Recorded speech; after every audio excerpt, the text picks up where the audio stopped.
Hello mga ka-anime! Welcome back sa ating channel.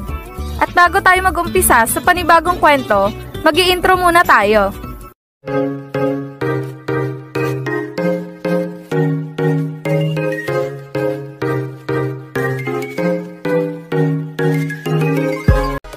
Bago natin simulan ang panibagong kwento ng International League, gusto ko lang sana humingi ng pabor sa inyo na sana tulungan niyo akong i-boost ang video na to.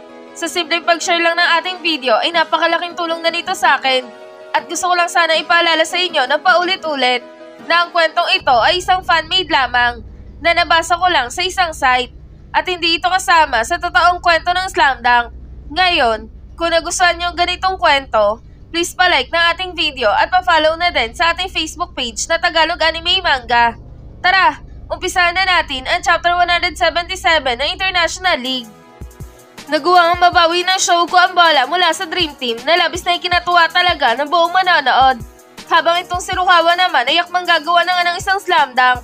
Subalit, agad din naman itong sinabayan ni Jintoki sa ere na labis na ikinagulat talaga nitong si Rukawa. Ang bilis ng lalaking to ah. Nagawa niya pa ako mahabol. Nakakainis. Delikado ako sa kalagayan ko na to. Wala na akong mapapasahan pa.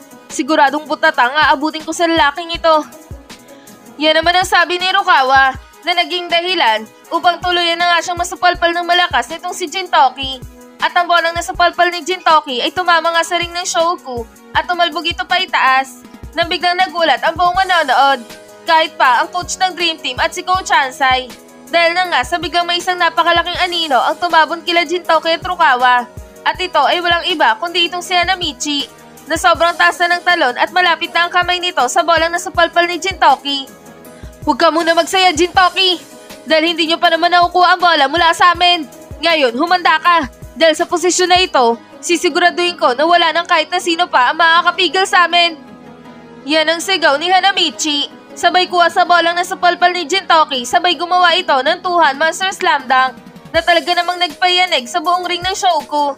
Dahil na nga sa sobrang lakas ng ginawang dakdak ni Hanamichi dito at naging dahilan upang maibaba na nila sa 6 na puntos ang kalamangan ng Dream Team sa kanila na labis na ikinagulat talaga ng buong manonood.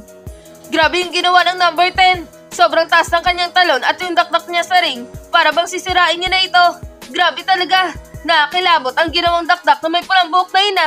Kakaiba talaga ang lalaking yan. Yan ang paghangang sabi ng mga manonood para kay Hanamichi. At itong si Ryota naman ay napangiti para kay Hanamichi.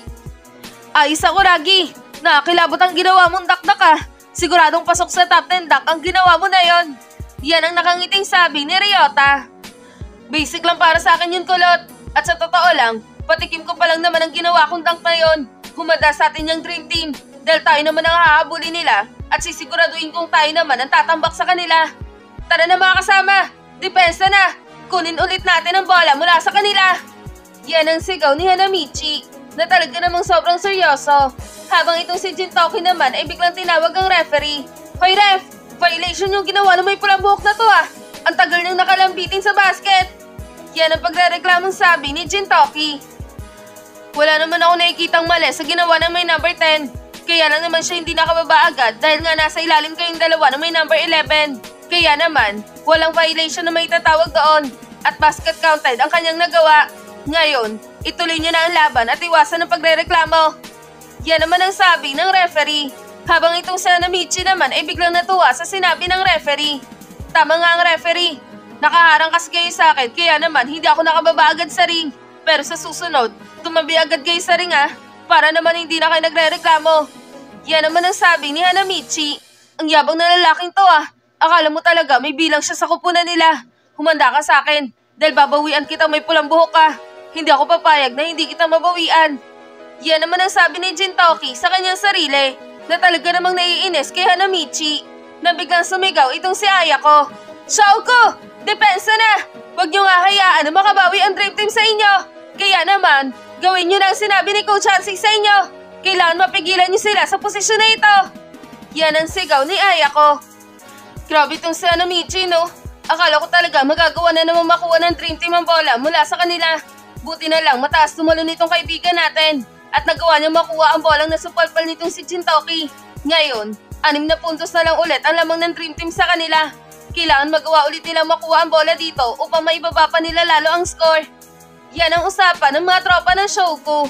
Sa kabilang banda naman, hawak na ng Dream Team ang bola at dinadala na ito ni Jade papunta sa kanilang basket habang binabantayan ito ng maigpit ni Ryota. Okay team, tayo naman! Huwag nating hayaan na magawa nilang makabawi sa atin. Dapat tayo lang magkontrol ng laban na to. Humanda kayo ngayon mga kasama dahil gagawa tayo ng isang siguradong puntos. Yan ang sigaw ni Jade.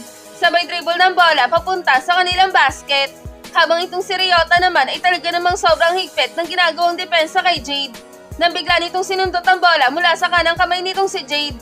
Subalit, agad din naman itong nabasa ni Jade kaya naman, mabilis siyang idrinibol ang bola papunta sa kanyang kaliwang kamay.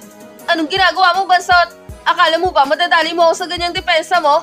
Pwes, diyan nagkakamali dahil malabong maisan ako ng isang katulad mong mahina. Yan ang sabi ni Jade. Ngunit, laking gulat nitong si Jade dahil na nga sa biglang sumulpot itong si Rukawa sa kanyang kaliwa at talaga namang mabilis na sinundot ni Rukawa ang bola sa kamay nito at talaga namang nagtagumpay itong si Rukawa na mastil ang bola mula kay Jade. Ano? Ito pala ang kanilang plano? Hindi ko to inaasahan na. Nilinlang lang pala ako ng Bansot na to para hindi ko mapansin itong may number 11. Nakakainis. Nadali nila ako dun Yan ang sabi ni Jade sa kanyang sarili na talaga namang sobrang nagulat sa ginawang steal ni Rukawa sa kanya. Na-steal Rukawa! Ang usay niyo sa posisyon na yun Ngayon, siguradong kayo naman. Kayo naman na magkocontrol ng laban na to. Sige, Shouko! Bilisan nyo na para sa fast break at gumawa na ulit kayo ng puntos. Yan ang sigawan ng mga tropa ng Shouko na talaga namang sobrang nasisiyahan na.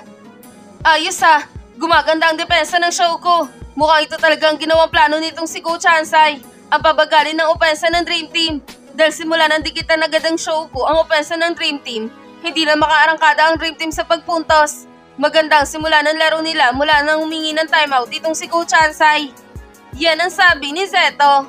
Tama ka nga, Coach. Mukhang sa depensa ata nag-focus itong coach ng Shouko. Dahil nalaman agad dito kung paano pipigilan ng bilis ng rotation ng Dream Team. Nakakabilib talaga itong coach ng Shouko. Talaga namang sobrang talino nito mag-isip ng plano. Nakikita niya agad at nababasa niya agad kung paano kokontrolin ang play ng kanilang kalaban. Yan naman ang sabi ni Hatoshi. Habang itong si Rukawa naman ay mabilis na ipinasa ang bola papunta kay Ryota. At ang hawak na nga ni Ryota ang bola, agad niya rin naman itong itrinibol papunta sa kanilang basket. At itong si Jintoki naman at Jade ay mabilis siyang hinabol para pigilan ito sa binabalak nilang pagpuntos ni Rukawa. Hindi kayo makakapuntos sa amin, Bansot. Hindi namin nahayaan na makagawa kayo ng play dito. Yan ang sabi ni Jintoki. Babawiin namin ang bolang yan sa inyo, Bansot. Dahil walang madali ang puntos na magaganap mula sa inyo. Yan naman ang sabi ni Jade nang biglang nagulat itong si Jintoki at Jade. Dahil na nga sa biglang nagdolok pa itong si Ryota papunta sa kanyang kanang depensa. Ano? Hindi sila gagawa ng puntos ni Rukawa? Pero sino? Sino ang pupuntos sa kanila? Malabong itong may pulang buhok dahil masyado siyang malayo sa amin. Yan ang sabi ni Jintoki at Jade sa kanilang sarili. At ang paglingon nila sa bolang ipinasa ni Ryota, dito nila nakita itong si Mitsui na nakapwesto na nga sa 3-point lane at hawak na nito ang bolang ipinasa sa kanya ni Ryota. Patay! Yung may number 14 pa lang gagawa ng puntos. Nakakainis! Hindi ko na siya magagawang habulin pa para pigilan.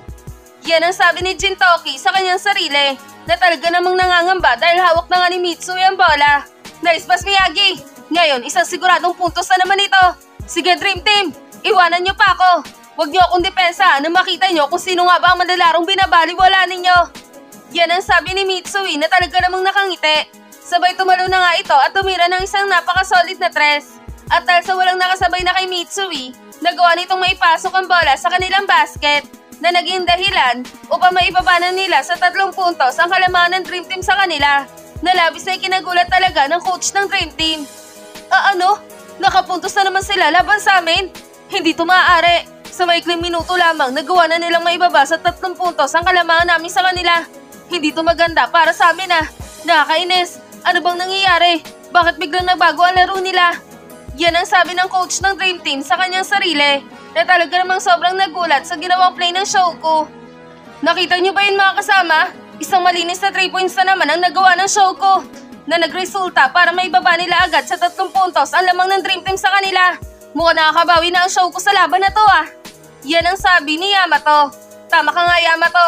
At dahil sa ginawang plano nitong si Coach Hansay, nagagawa na nilang makuha ang takbo ng laban na to.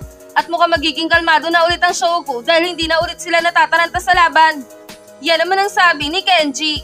Habang itong mga manonood ay talaga namang todo ang sigawan para sa Shouko. Ayos! Nice stress, Michi Boy! Ang husay mo talaga! Kapag iniwan ka talaga ng bantay mo, siguradong katapusan na nila. Ngayon Dream Team, ano na? Asa na yung angas nyo kanina? Isang tres na lang, siguradong tabla na ang score ng Shouko sa inyo. Go Shouko! Shouko! Shouko! Shouko! Yan ang sigawan ng mga tagahanga ng Shouko. At dito na nagtatapos ang Chapter 177 ng International League.